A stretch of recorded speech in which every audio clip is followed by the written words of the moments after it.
Welcome, ladies and gentlemen, boys and girls, to the most magical podcast in the Midwest. Magic in the Midwest, starring USA Today best-selling author J.B. Michaels and his more successful wife, Ashley Michaels. And now, your hosts. All right, well, thank you very much, host, or announcer. We're the hosts. I'm just very, excited about today's podcast. I'm J.B. Michaels, USA Today bestselling author of many books. The podcast is sponsored by a lot of those books, 14 to be exact. Cozy mysteries, supernatural thrillers, fantasy action adventures, lots of fun, lots of entertainment, lots of escapist fare for those who are, not willing to don't really want to kind of, escape reality in this crazy world that we live in right now. Mm-hmm. So please check those out at MrMichaels.com or on Amazon, Barnes & Noble, anywhere books are sold. You can find JB Books. Also, Ashley, we also have a subscription we offer as well, the Bandcamp subscriptions. We do, and let me tell you about it. You get double the episodes for the low price of $3 per month. Yes. And it helps support the podcast. It helps us keep the quality of the podcast stunningly high. Yes. As it is now. Check it out if you like what you're hearing. A lot of times those extra, or those, what would you call them? Extra episodes, whatever, behind the paywall, are SmackDowns. So JB and I will go head to head and talk about this attraction versus that attraction, or sometimes we'll do like top 5 lists or, whatever. But they're a little bit more casual and fun. Not that this isn't casual and fun, because it is both. Right. But yeah, check it out. Check it out. Yeah. Please check it out. For as low as $3 a month, you get double the eps. We really appreciate those who subscribe, and we, love the people who have shared the podcast. Thank you so much. Sharing on social media helps, all of the above. Yeah, we do. We're trying to brainstorm different ways to get the podcast out there. And sharing is harder. Definitely, when people share, the podcast or tag us in their Instagram stories, we do get like a brand new followers because of that person's audience. So if you like the podcast and you feel like you would like to share, please do that. It always helps us get new listeners, which is great because we just sort of want to share the content. But we do have a few new things down the pipeline, up the pipeline, down the pipeline, down the pipeline. Sure, up the pipeline. We have a few things up our ass. No. Versus dropping out. Right. Of it? Yeah, it's down the pipeline. Okay, just put down the pipeline. Or down the pike. Down the pike? Yeah, that too works. Okay, well, let's move on. Some things I'm going to be putting up on the gram. Some maybe Disney decor items that will help fund the podcast as well. Yes. So keep an eye out for that. Yeah. We've got some things in the works, some fun things. I feel like we say that, but I feel like we really mean it this time. Mm-hmm. It's been a crazy couple of months. It was, as a lot of you know, I am an accountant, and it's kind of a busy time for accountants right now. So that's been a lot. And then, you've had kind of a busy time at work too. So. Mm-hmm. Yeah. Some things got pushed to the back burner. I mean, not the podcast, obviously, but some of our other ideas. Yes. So, but anyway, so today's podcast, we are going to, by the way, also, we do lots of things, right? It's one of those jobs is insurance. So if you guys need anything insurance-wise, please let me know. Do you guys offer travel insurance? We do everything. So, well, that would be interesting. I would, just give us a call. We can help you. Or at least car advise insurance, you. Yeah, home, auto, life. Everything. Life. A lot of life insurance has been bought up this year because of obvious reasons. Yeah. Please let us know, magicinthemidwestpodcast@gmail.com, or, JB at MrMichaels.com.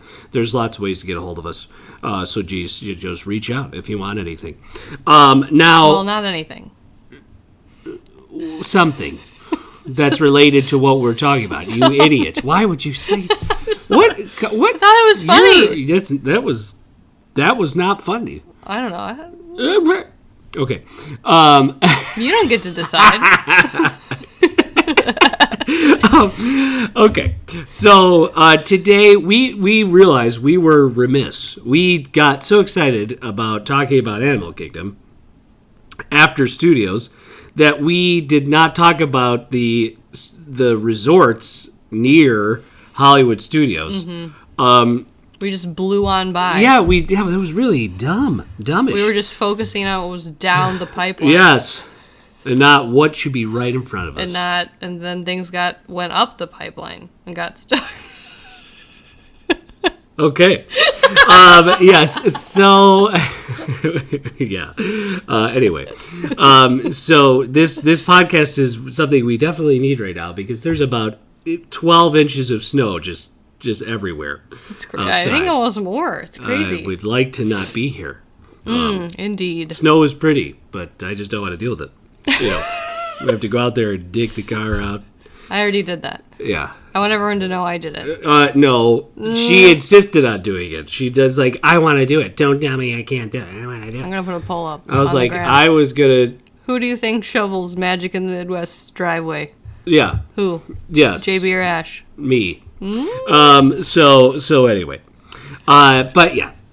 We just, don't want to be here right now. It's just... Like you said, it's pretty, but it's a lot of work, too. It's pretty...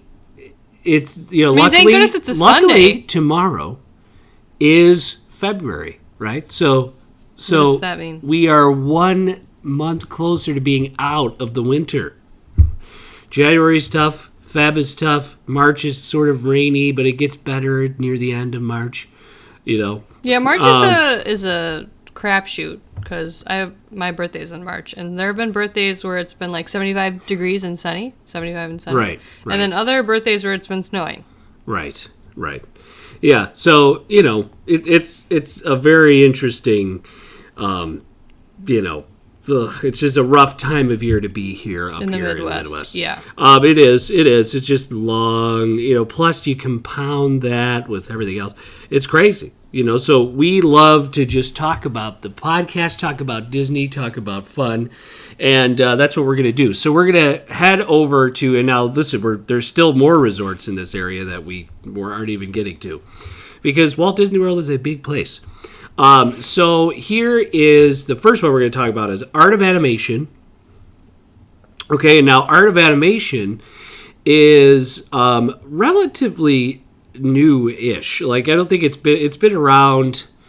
I think for about maybe 10 or so years. It's not definitely within the last 10. Yeah.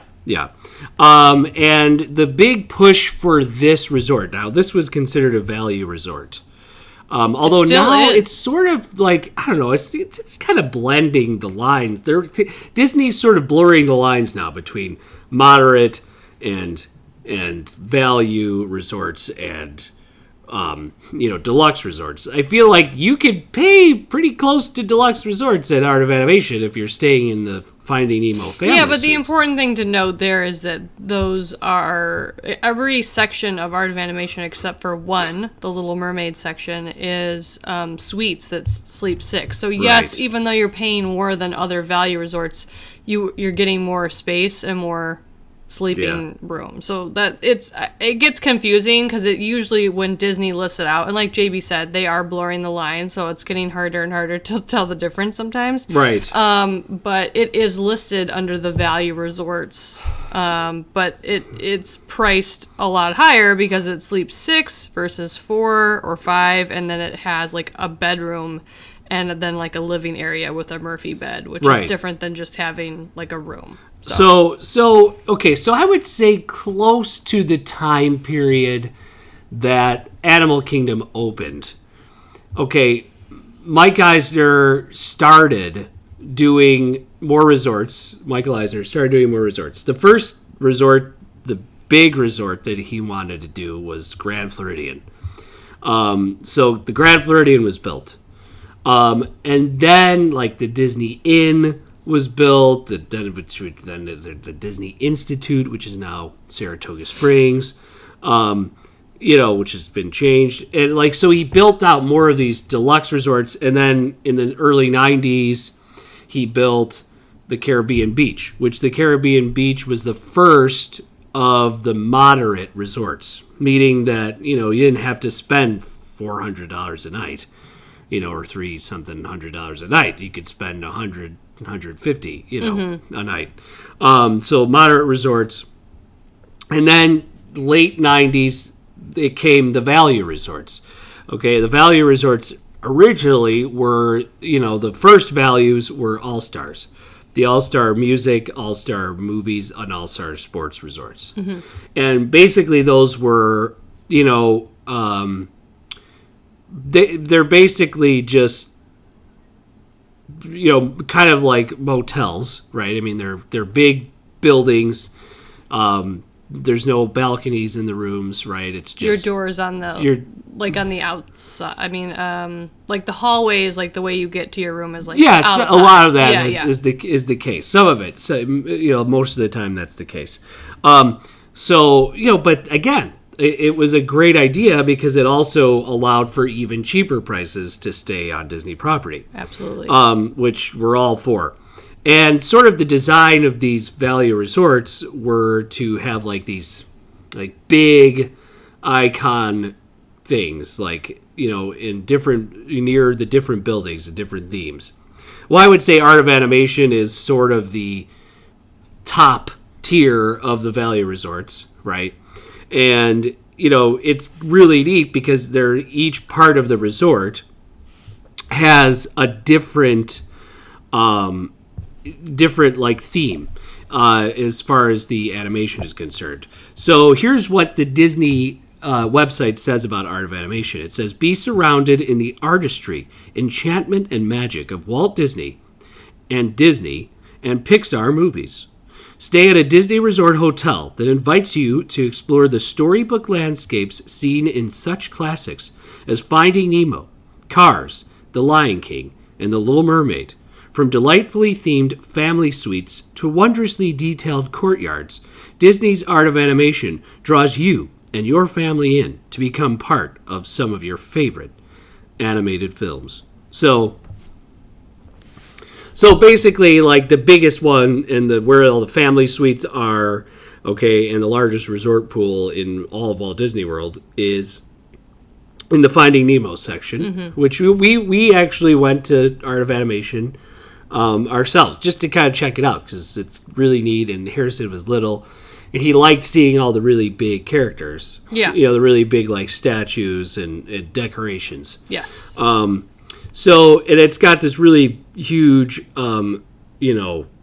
largest resort pool in Walt Disney World. I mean, it's fantastic. There's, it's really, it is really a nice resort. It's one of the only value resorts that has a dedicated pool that does not allow pool hopping. Yes. Yeah. Because it's such a popular pool. I think they pipe music, like you can hear the music under the water. Right. Which is really cool. But it became so popular that there's no pool hopping at that particular pool, which is uncommon for a value resort. Right.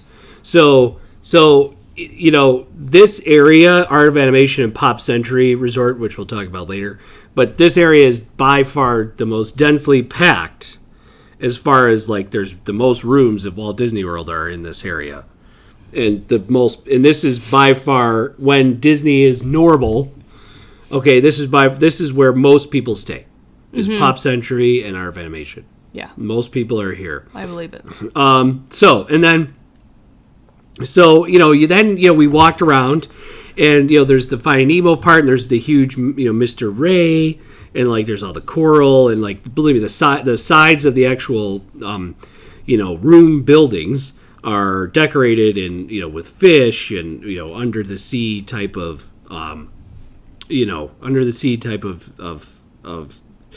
decor, like shells and seashells and rocks, and, it's really neat. And then, of course, there's the other sections, which is Radiator Springs, which I think is really cool, right? We took pictures with Harrison over there. It's got life-size, versions of Lightning McQueen and Sally and the gang, right? Yep. Flo. I mean, there's lots of really cool, and it's all, again, the decor around it. So these are they're basically busted out into courtyards. So you'll have the courtyard for Finding Nemo has all the decor of Finding Nemo. Yeah. And Nemo and Marlin and Dory and Mr. Ray. And then you go over to the courtyard of the Cars section of Art of Animation. It's basically Radiator Springs, which is really neat. Luigi and they're all over there, which is Guido. It's really a fun. And the Cozy Cone Motel. There's little Cozy Cone Motels. There's a little office. I mean, it's really charming. Yeah. I mean, it really is. And also, you've got to realize too that the rooms are also themed to whatever section that you're in. So if you want a Cars room, you'll go to the Cars section. Nemo, Little Mermaid, all of the above. Yes. So I think these, areas are also really neat. Okay, and then of course you've got the family suites are in Nemo, maybe Cars too. I don't know. Are the Cars or no? That's not the family suites. I think everything is the family suites except for Little Mermaid. Yeah. Okay, so then the Lion King section. You've got a big, huge courtyard. It's all jungle. The Oasis, basically where Simba meets Timon and Pumbaa. You've got that. There's Rafiki's over there. There is a Pride Rock, with Mufasa. So I mean, it is really cool. And then of course the area that's furthest away from the bus stop, which we'll get into that kind of stuff later, and the just single family rooms is the Little Mermaid section. And that's got big, huge King Triton, obviously Sebastian, Ariel herself. Really cool. There's dolphins on the sides of the buildings, and this area is the area where you enter from the outside of the rooms. Right. Yeah. So it's not, so you walk up and then you walk on a balcony to go into your room. And these rooms are the smallest of the which I think they're just resort. like regular, what you would think of as like a regular room. Right. Yeah. Right. So there's kind of the breakdown of each section. Believe me, all of these are very picture worthy. If you are a Disney animation fan, I would, if you have time, you could actually, you could take the Skyliner to here now, if you want, and just kind of take a break, and you could have lunch over at the Landscape of Flavors, which is interesting because it's different than other. It's not really a quick service.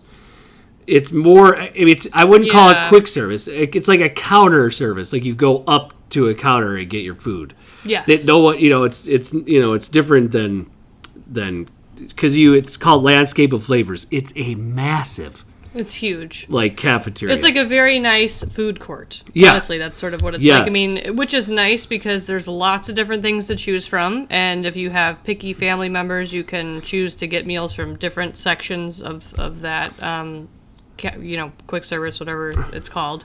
But yeah, and just to note too, that's what we did. We hopped over there and we took some pictures, walked around, looked at the different characters. We ate lunch, and whatever we got, it was some sort of chicken sandwich. I feel like it was huge. And I'm a big eater, so the fact that I was like, oh, if we do this again, remind me that we should split this. Yes. So we did get a lot of food for the money we paid, and I thought that the food was very good. Yeah. But yeah, so it's kind of more like a very nice food court. Yes. Yeah. Yeah, and it literally has 5 distinctive food shops serving fresh, made-to-order cuisine. So, like you said, if you want something, I think they might have like a Mexican food section. They have, classic American. They've got Mediterranean. I mean, they have lots of different. Mm-hmm. I mean, it's something that they did. I think that was really neat.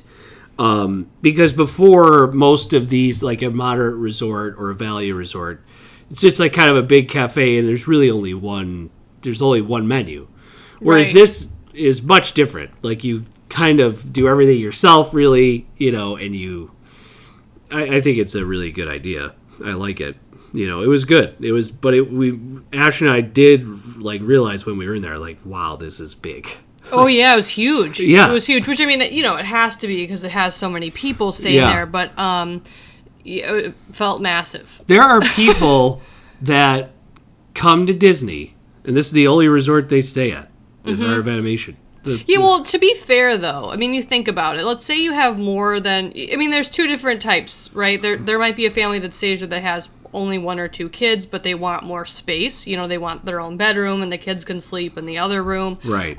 Or you have more than 2 or 3 kids, and you need the extra space. I mean, your alternative is getting 2 adjoining rooms, which if you did that, it's going to end up being more than this suite will be. Or, I mean, getting a 1-bedroom that's basically a DVC property, which you'll end up paying at least double for that room, if not more.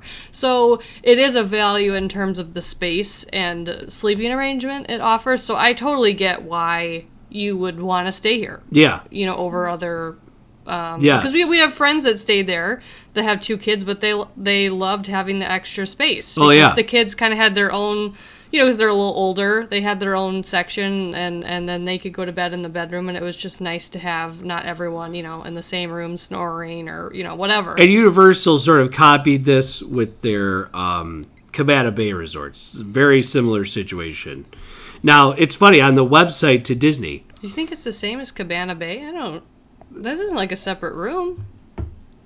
Well, Cabana Bay has similar type of bigger Do they have family suites? Oh, okay. We didn't stay in one. It was their base. Yes, they do have those, but it's the same concept. Like you're having a bigger, different areas. Yeah. They kind of did the same thing. Now, if you look at Disney's website, it actually says that Art of Animation is in the Wide World of Sports resort area. Okay. But if you look at Wide World of Sports, Hollywood Studios is the closest park to Art of Animation. Okay. So you could also make the argument that this could also be considered a Hollywood Studios. Well, and I think area. now that the Skyliner is up and running, and maybe I'm mistaken, but the resorts that have access to the Skyliner have a little bit got bumped up. In terms of a little bit of a premium added to the room because of that mode of transportation that you now have. Yeah, and that's something we could talk about right now. And I applaud Disney for realizing that they needed to do something. About the transportation situation in this part of the resort, meaning Art of Animation at Pop Century, which is, we've said again, this has by far the most people, are in this area, this resort area. And before, Art of Animation had an interesting way they would do transportation. Art of Animation was the only resort, I think, right, to do this massive 1 bus stop situation. You go to the bus stop in front of the main And I mean, lobby. You guys, this resort is sprawling. Yeah. It is big to have 1 bus stop, and we noticed it just visiting. Because we got off the bus, and I felt like I'm like, if you're staying at, the Little Mermaid section, I mean, you are at the other end, not only for the bus stop, but for dining options. You're not close. No, you are walking a decent amount. Just to get to one of those 2 things. Yes. Yeah. And remember, this is a value resort. So the moderates are split up into different ways. The moderates are actually in their own, there's little pods broken up. Yeah. So you will get dropped off directly at one of your bus stops. Yes. You know what I mean? That's closer to you. They're similar in the way that they're sprawling resorts, moderates and values. They're not tall. They're more horizontal type built resorts. Yes. So so there was 1 bus stop, and Disney would bring in these double buses, with the whole accordion in the middle, Yes. So they would have these huge double buses, and that was the only way that you could get to anywhere, Yes. So I do, even though I think the Skyliner in some ways is an eyesore to a lot of the optics around this resort area, meaning the Epcot and Hollywood Studios area. And they're planning on expanding the Skyliner because it's cheap. It's a cheaper form of transportation. So we actually, when we were there, we were able to see the Skyliner station. And basically the whole infrastructure was built when we were there. Yes. There were actually Skyliners, the pods up in the air, loaded. They were testing it for a while too, yeah. So now, in between Art of Animation and Pop Century is a bridge. And this is where the station is for the Skyliner. So I do appreciate the fact that Disney realized, hey, this is our most popular resort area. We need to better serve them and give them a different way to get to the parks. For more money. Right. But yes. For a little more money, right? But at the same time... Now you have that convenience. Now you have the convenience of just, hey, let's get on the Skyliner, and go to Epcot or, go to Hollywood Studios or to Epcot, So, kind of cool. I like that. I haven't been on the Skyliner. I can't really. We've been around it. We've seen it. We've been under it and around it. But I think that is cool that they did that. So, but anyway, one thing to also note about Art of Animation is dog-friendly accommodations. You can bring your dog in the state of animation. They have a boarding. Yeah, bring your pampered pooch to stay with you at Disney's Art of Animation Resort. Kind of cool. All right, so Art of Animation, we really do like it. It's big. It has a lot of rooms, but it is really neat. Especially if you got kids, younger kids. Oh yeah. Do you know what I mean? I think this is a great spot for them. Totally. They would totally like it, and they'll remember it. Yeah, and there's multiple pools too. There's that one big pool, and I think there's 2 other smaller pools. Yes. So there's a lot of options there. And like we said, I mean, just even exploring the characters and getting those photo ops that's an adventure in itself. And we had a lot of fun doing that. Yeah, there's a pool in the Radiator Springs section, and there's a pool, obviously the big pool. So that's kind of neat. I'm glad that you're right. They have multiple pools as well. So, and then we are going to, my cousins have stayed here, with their kids, and they just love it, and it's a really neat place. Oh, also the lobby. It's cool when you walk in the lobby. Yeah. There's all these great sketches sketches of all these different Disney characters. And it's like a whole wall of Disney artwork. Kind of in this flowing sort of pictures, and it's really that's really cool as well. Okay, so and now we'll head on over to the second one, Ash, which is Disney's Pop Century Resort. Okay, and this is another fan favorite resort, another very popular, very, very popular resort, and a Skyliner resort. Okay, so here we go. The Pop Century, here's what it says, because you're probably wondering, what the heck does Pop Century mean? Well, it says, experience the unforgettable fads of the 1950s through the 1990s, all over again. From yo-yos and Play-Doh to Rubik's Cube and rollerblades, this resort hotel salutes the timeless fashions, catchphrases, toys, and dances that captivated the world through the decades. So this is kind of a celebration of the latter half of the 20th century. Yes. And goes through all these different decades, and each decade is split up into different sections of the resort. So, kind of cool. Again, you get Skyliner transportation, you get a pool, One of their big things on the website says pool with water jets. Immerse yourself in the spirit of the 1960s at the sprawling Hippy Dippy Pool, which features flower-shaped water jets, Ash. Wow.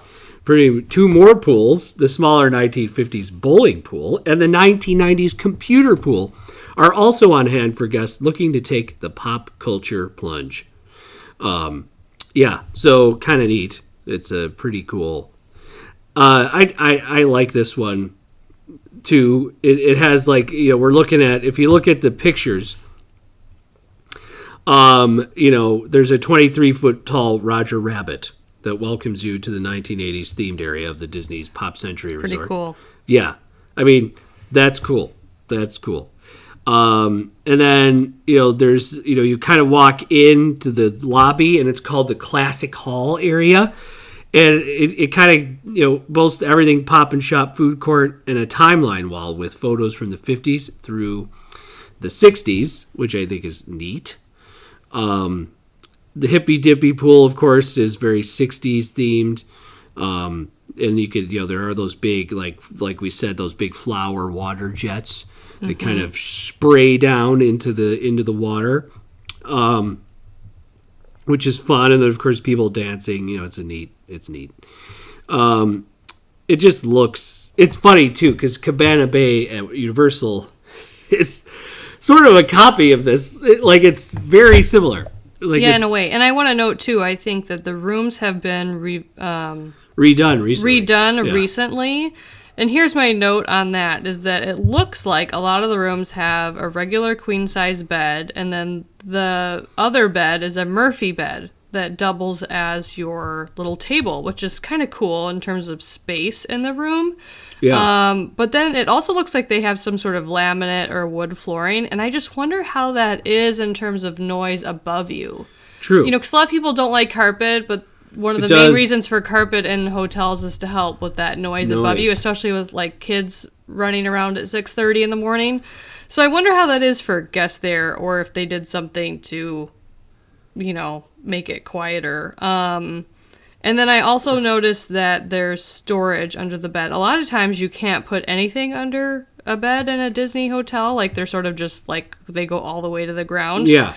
Or the floor. But here it looks like you can put your suitcase and stuff under the bed, which is that's neat. Nice. But I do like the idea of the Murphy bed and the dining room table, just because, if you think about trying to jam the table then in with the bed also down, it's kind of a nice space saver. It is. So, but I know a lot of people love this resort. Yeah. I mean, it's cool. To talk about the big courtyard type of deal. We're talking about there's a giant foosball, huge foosball field. Mm-hmm. In the 70s area. I mean, it's just this big, it's very colorful resort. And then there's a cool Mickey Mouse telephone, huge Mickey Mouse telephone in the 70s section. It would have a giant foosball that you could walk through. I mean, there's so many. I mean, just the size. There's of so many cool things. It would be so neat to walk around and look at all that. Yeah, and a giant Play-Doh thing, and a giant, like we said, the Rubik's Cube. There's just so many different kind of neat, decorative things that happen here at the Pop Century. I don't know. I mean, if it would, then you have a giant big wheel in the 70s section as well. That's awesome. Which I think is great, and also reminds me of The Shining. But, whatever. That was technically not the 70s, but late. And then the 60s, you have a giant Play-Doh, you have a huge Play-Doh, canister, which is neat, with a bunch, a couple of Play-Doh animals, sticking out of it. What else is there? It's a really big resort. Disney's literally... Oh, then there's, the giant bowling pin area in the 50s. It's... I don't know. I mean, I get the nostalgia factor, for this. I like it. So, but anyway, so out of these two resorts, Ash, which one would you want to stay in? That's tough. I've actually never. No, that's not true. We were just talking about that. We did go over by Pop Century, didn't we? Yeah, we did. Yeah, okay. We did. I think if the option to stay in the suite was available, I think that would be cool at Art of Animation. Yeah. But honestly, other than that, you know what? I think I'm still going to go with Art of Animation, even though I really, really like the idea of Pop Century. And I think it's just because of Harrison and how much he loves, like, cars and that type of thing. Yeah. It's hard for me not to say that. I almost feel like they're equal. It's really hard for me to pick. I think they're both. I feel like they're both really praised by people that stay at both of those resorts. I mean, it's the most popular resort area, so yeah, it's for a reason. Yes, you know. What about you? I feel like you're going to say Pop Century. I mean, for me, I think Pop Century. Only because I like the fact that it's sort of, it's not dripping with Disney characters, I guess. Like, I kind of like that it's sort of just pop culture in its many different forms, you know, like Rubik's Cube, giant Rubik's Cube. Yeah, that's neat. I mean, I just think that's kind of cool. I don't know. I like that element of it. Yeah, I get it. You know, because to be honest, you guys, besides the family suites, there's not a whole lot of difference between these two. They're the structure of them, if you look at them, they're all in these like three, you know, block, like resort, like buildings. Mm-hmm. So they kind of look like Tetris pieces if you're looking at them from above, you know. So like it is kind of similar. They're very similar in a lot of ways. So really, you know, it just kind of depends on what theme you want. You know, so there is, of course, counter service. You know, I think I would probably stay at Pop Century. You're right. So everything pop, shopping, and dining, the Pop Century is not as diverse of a palette as you can get over at Landscape of Flavors, because I think it's more just American food. But again, it's a big, you know, another big area with lots of booths to sit in, you know, lunch and dinner menu, breakfast menu, which, you know, breakfast out of all the meals is still at Disney property the most reasonably priced. Yes. You know, it definitely is. Oh yeah. Like you can get a decent breakfast for $8. Yeah, know? And then after that, good luck. After that, it's just 15, you know, but whatever. Who cares? But whatever. I mean, you're at Disney, whatever you're going to pay. Just blow all the money out. Whatever. Yeah, I mean, that's why we're DVC members in a lot of ways. Like when we stay for a longer DVC stay, like we order our own groceries.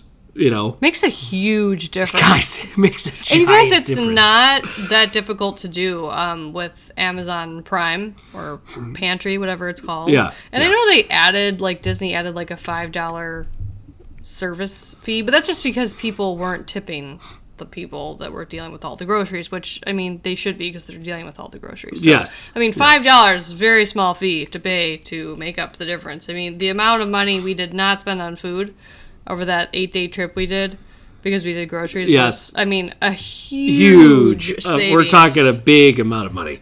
Now, you know, you do whatever you want, but if you want to save money on food, definitely. We should do a little podcast on that, because it's not. I'm not like a huge planner in that way. This does not take like weeks of planning to figure out. Long gone are the days where you have to go shopping and ship a box. You can do it. I usually put an order in on the Magical Express. Not kidding. Yeah. And then we usually can supplement with an order later on in the trip if needed. But right.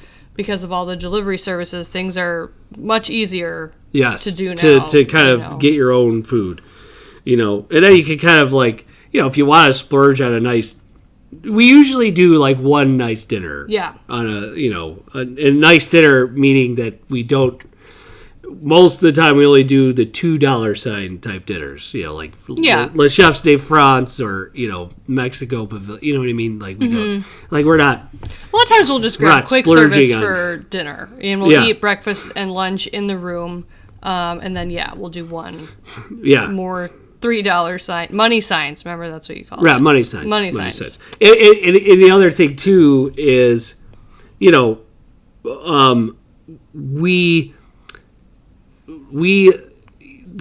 the importance of the way we do Disney. Like if we're staying for a longer time, we do go back and we do eat our lunch at our resort. Well, you know what? And we have had shorter trips where we have not ordered groceries because it just didn't make sense. And the amount we spent more on food in that like trip. 2 or 3 days than we have on 8 days ordering. I mean, with the nice dinner included. It really, the thing about Disney trips, as you all know, I mean, it's the hotel, it's the flights, it's definitely the tickets. And it's the food, too. Not to mention merchandise. But food will hit you hard. It will. Because when lunches are $15 a person and you have 3 kids, and I mean, it's a lot. Yes. So if you're going to do a Disney trip for longer, I would suggest, try to get some food options. Even if it's just like, I mean, we just get like lunch meat and sandwiches, peanut butter and jelly, some snacks for the room. When we stayed in a 1-bedroom, we were able to you can make eggs and popcorn. This is why, and I mean, totally worth it. This is why the dining plan is so popular. Like the dining plan is ridiculously popular, even though it's not a savings. You guys, it blows my mind. I totally do understand why people want to do it because it feels that's really what it is. You feel like you're not paying as much for your meals. Yeah. Because you've already paid for it. But when you break it out money-wise, it's not really worth it. Yeah. And I think the other side of that argument is the dining plan kind of keeps you in this box. This is what you can have. Yeah. And so you don't maybe spend $15. I think we should explore this further in a Bandcamp exclusive. But most people, I was asking Emily, who we know from... Most people want the dining plan. Most people want the dining plan. She's excited for the dining plan to come back. And I get it, because when you're on vacation, you don't have to worry about all that other money to budget for food, because you've already done it. Right. So we'll talk more about that soon. But, all right, so let's go over a little recap. We have Art of Animation... Art of Animation and Pop Century, both in the area. Technically, it's called the World, the Wide World of Sports Resort area. But I mean, honestly, it's almost closer to Hollywood Studios than it is that. But anyway, so you're very close to these resorts, and there's a bunch of other resorts actually tucked into this area as well. So we could talk about those in another podcast. But yes, so ladies and gentlemen, anything to add, Ash? Yeah, I just wanted to do a shout out to our friend Emily, who we've met we actually technically have not met, but through the podcast over at Magical Mouse Travel. She is a vacation planner, and you can... JB's making faces at me because I couldn't think of the name. Can't think of things. She specializes in Disney and Universal accommodations, but also can help you book any sort of trip. Her charge is no charge to use her, to plan with her, and she'll take care of everything for you. If any new discounts come through, she lets you know about that. It's an excellent service, especially if you just sort of don't want to deal with the fast passes and dining and all that. And she is wonderful. I will post on our Instagram stories and our a little post about how you can get in contact with her, but she is fabulous. Yes. So consider planning your next vacation with her. Yes. Okay, ladies and gentlemen, and also head on over. We're going to record our Bandcamp exclusive next.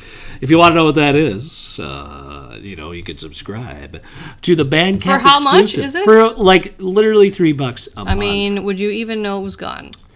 How many cents is that a day? Can you figure for 30 days?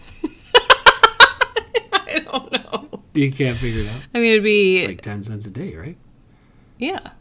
10 cents a day. A dime a day. It's pretty great.